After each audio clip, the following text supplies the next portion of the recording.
खटिया गिरला मुरझाई रे लालना। घर में से निसरली बेटी हो कवन देई, बेटी हो कवन देई।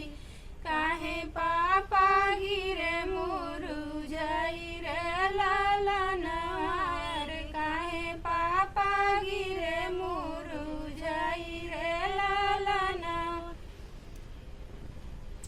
तिलक लाख भर रुपया बेटी तिलक चढ़ावली, अरे तिलक चढ़ावली।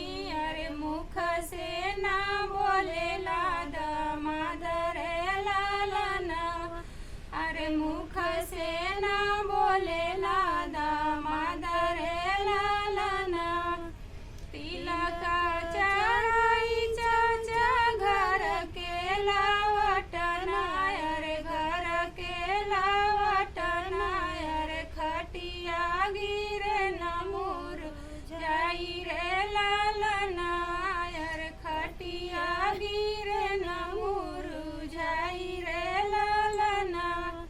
घर में से निसरली बेटी हो कवन देई, बेटी हो कवन देई।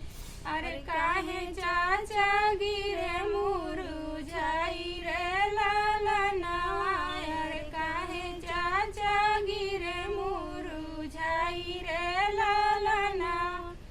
लाख भर रुपया बेटी तिलक चढ़ावली, अरे तिलक चढ़ावली। अरे मुख से ना बोलेला दामाद रे लालना, अरे मुख से ना बोलेला दामाद रे लालना। तिलक चढ़ाई भैया घर के लावटना, अरे घर के लावटना। अरे खटिया गिरला मुरझाई रे लालना, अरे खटिया गिरला मुरझाई रे लालना।